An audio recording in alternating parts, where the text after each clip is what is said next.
আমার আপনার নবী সাল্লাল্লাহু আলাইহি ওয়াসাল্লামের সাথে মজাক করে এবার বলেন পঞ্চম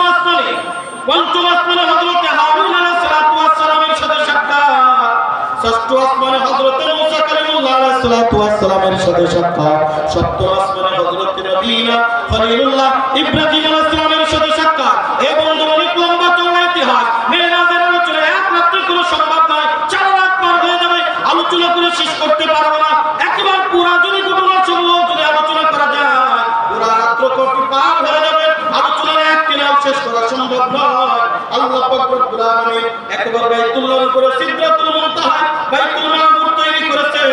যেখানে শুধুমাত্র ফেরেশতারা তওয়াফ করে। এই দুনিয়ার জমিনে বাইতুল্লাহ যেমন মানব জাতি এবং জিন জাতি তওয়াফ করে, আল্লাহ পাক রব্বুল আলামিন আল্লাহু আকবার আল্লাহ পাক রব্বুল আলামিন এই বাইতুল্লাহর একেবারে উপরে, একবার বাইতুল্লাহর সোজা আল্লাহ পাক তার আরশে আজিমের গোড়ায় সিদরাতুল মুনতাহা বাইতুল মামুর নামে একটা মসজিদ নির্মাণ করেছেন। যেই মসজিদ তওয়াফ করে আল্লাহর ফেরেশতারা। কিতাবের ভিতরে লেখেন আল্লাহ পাক রব্বুল আলামিন কত ফেরেশতা সৃষ্টি করেছেন।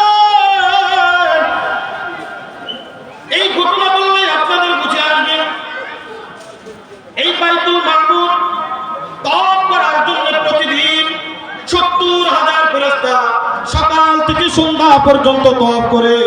আবার সন্ধ্যা থেকে সকাল পর্যন্ত আবার 70,000 ফেরেশতা তওয়াফ করে। কিতাবের ভিতরে লেখে ওই যে কিয়ামতের একবার পৃথিবীর শুরুলগ্ন থেকে বাইতুল মামুর সৃষ্টির শুরুলগ্ন থেকে যেই 70,000 ফেরেশতা তওয়াফ করেছিল, কিয়ামতের আগ পর্যন্ত ওই 70,000 ফেরেশতা দ্বিতীয়বার আর চান্স পাবে না। জোরে বলুন আল্লাহু আকবার। হযরত জিবরিল আমিন নিয়ে গেলেন বাবা জাতির পিতা হযরত ইব্রাহিম খলিলুল্লাহ আলাইহিস সালাতু ওয়াস সালামের কাছে। ইব্রাহিম খলিলুল্লাহ ইস্তিকবাল করলেন সপ্তম আসমানে, বাইতুল মামুরে গেলেন, 2 রাকাত নামাজ আদায় করলেন। কিয়ামত পর্যন্ত বাইতুল মামুর সৃষ্টি লগ্ন থেকে কিয়ামত পর্যন্ত একজন মানুষই শুধু বাইতুল মামুরে নামাজ আদায়ের সুযোগ পেয়েছেন, যার নাম হলো মুহাম্মদুর রাসূলুল্লাহ সাল্লাল্লাহু আলাইহি ওয়াসাল্লাম। কিয়ামত পর্যন্ত আর কেউ চান্স পাবে না, কারণ ওখানে যাওয়ার ক্ষমতা দুনিয়ার কোনো মানুষের না। বন্ধুরা আল্লাহর সাথে মুলাকাত হয়ে গেল। এই সিদরাতুল মুনতাহা থেকে বর্ডার পর্যন্ত যাওয়ার পরে জিবরিল আমিন ফেরত চলে আসছেন। আল্লাহর হাবিব ডাক দিয়ে বলেন, জিবরিল ওই উম্মে হানির ঘর থেকে অথবা হাতের কাবা থেকে বাইতুল মুকাদ্দাস পর্যন্ত, বাইতুল মুকাদ্দাস থেকে প্রথম আসমান থেকে সপ্তম আসমান থেকে সিদরাতুল মুনতাহা থেকে ওই যে বাইতুল মামুর এ পর্যন্ত তুমি আমার সাথে ছিলা। বাইতুল মামুর একটু পার করে তুমি কোথায় হারিয়ে যাইতেছো? আমি এখানে কি করব? হযরত জিবরিল আমিন ডাক দিলেন, ইয়া রাসূলুল্লাহ, ইয়া হাবিবাল্লাহ, গোস্তাকি মাফ করবেন, বেয়াদবি মাফ করবেন। এটা হলো একটা সীমান্ত এলাকা, এটা হলো একটা বর্ডার এলাকা। এ বন্ধু, গতকাল আমি ছিলাম সিলেটের জাফলং এলাকার ভিতরে একটা বর্ডার দিয়ে রাখছে। ওই যে ইমাম কি বলে তামাবিলের একটা বর্ডারের ভিতরে একজন ডাকতে বলে, হুজুর এই যে একটা এখানে একটা কি বলে পাথর পোতা দেখতেছেন, এখানে একটা সীমান্ত পিলার পোতা আছে, এই পাশে বাংলাদেশ লেখা, ওই পাশে ইন্ডিয়া লেখা। এই বাংলাদেশ সীমান্ত পর্যন্ত যেতে পারবেন, ওই পারে আর যাইতে পারবেন না। ওই পারে যাইতে গেলে ভিসা লাগবে, ওই পারে যাইতে গেলে পাসপোর্ট লাগবে, ওই পাশে যাইতে গেলে ওই দেশের ইজাজত লাগবে। কথা বলেন ঠিক কি ঠিক না? হযরত জিবরিল আমিন ডাক দিয়ে বলে, ও আল্লাহর হাবিব, এটা হলো ফেরেশতাদের জন্য, এটা হলো মানব জাতির জন্য, এটা হলো জিন জাতির জন্য এমন একটা ব্র্যাকেট দিয়ে দিয়েছে, এমন একটা বর্ডার দিয়ে দিয়েছে, এখানে যাওয়ার কোনো ক্ষমতা আমাদের নাই। আল্লাহর হাবিব ডাক দিয়ে বলে, জিবরিল কেমনে বুঝলা যাওয়ার ক্ষমতা নাই? যদি যাই তাহলে কি হবে? বলে, ইয়া রাসূলুল্লাহ, ইয়া হাবিবাল্লাহ, একজন ফেরেশতা চেষ্টা করেছিল আল্লাহর সাথে সরাসরি ওই জায়গায় যাওয়ার জন্য। যখন বর্ডার কেবলমাত্র ক্রস করতে যাবে, আল্লাহর নূরের তাজাল্লিতে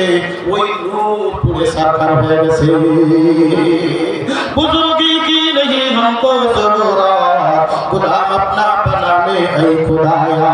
गुलाम अपना बनाने ऐ खुदाया, तू को जाओ सुन्नत अहमद को जाओ, বা মুহাম্মদ কাইফ ওয়াদ নিসবত তোরা বা মুহাম্মদ কাইফ ওয়াদ নিসবত তোরা জয় কন্না আল্লাহু আকবার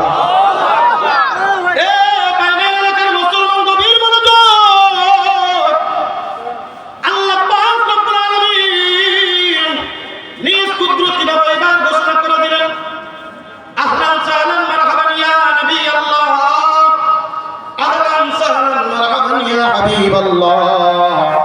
الله حبيب الله আপনাকে স্বাগত স্বাগত জোরে সুবহানাল্লাহ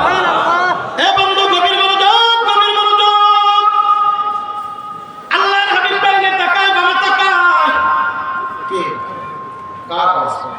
সুবহান নিরবতা কোনো কথা না আল্লাহ ডাকতে বলছেন লা তাহ ভাই পাওয়ার কোনো কারণ নাই আল্লাহু রাব্বুল আলামিন জোরে আল্লাহু আকবার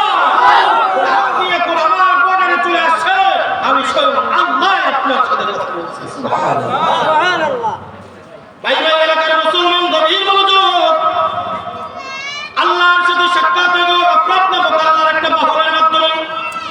যে বাহনটা ছিল দুনিয়ার সাদৃশ্য যদি দেওয়া যায় যেমন এই যে লিফটের মতো আল্লাহর আরশের থেকে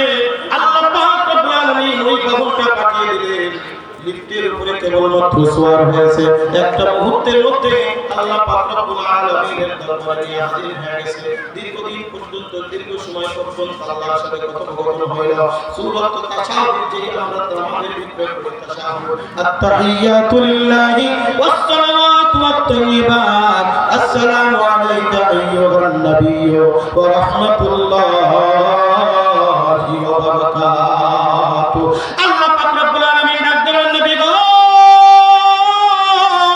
আপনার জন্য একটা স্পেশাল পাওয়ার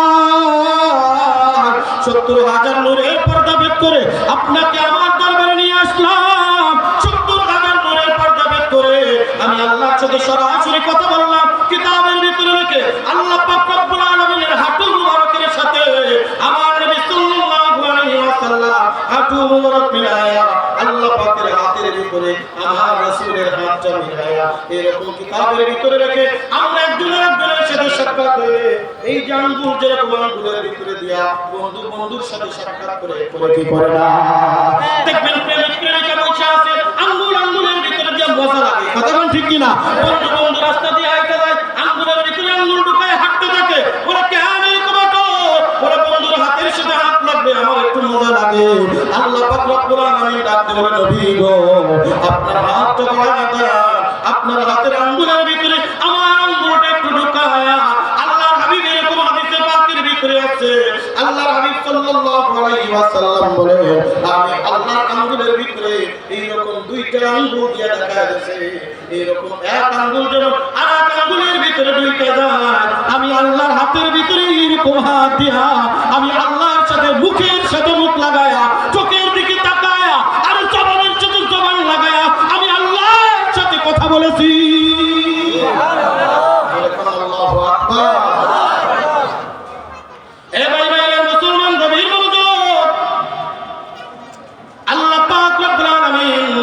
কতদিন পর্যন্ত কথা বলেছে বিভিন্ন রাতের বিভিন্ন পাক ভিতরে বিভিন্ন ঘটনা পাওয়া যায় কিন্তু বিস্তারিত আলোচনার থেকে বেশি আর করা হয় নাই আমরা বলি আল্লাহ পাক যত কাল চেয়েছেন তত কাল কথা হয়েছে এর থেকে বেশি আমরা কোনো কিছু বলবো না কথা বলেন ঠিক কিনা অনেকেই দেখবেন বলে 27 বছর পর্যন্ত অনেকেই বলে 30 বছর অনেকেই বলে 70 বছর না না এইরকম কোনো ঘটনা পাওয়া যায় না আমরা বলবো আল্লাহ পাক তার বন্ধুর সাথে কথা বলার জন্য যতটুকু দরকার ততটুকু বলেছে ঠিক ঠিক হ্যাঁ আল্লাহ পাক রব্বুল আলামিন আল্লাহর সাথে কথোপকথন শেষে এইবার ডাকতে বলে বন্ধুগণ ও হাবিবুল্লাহ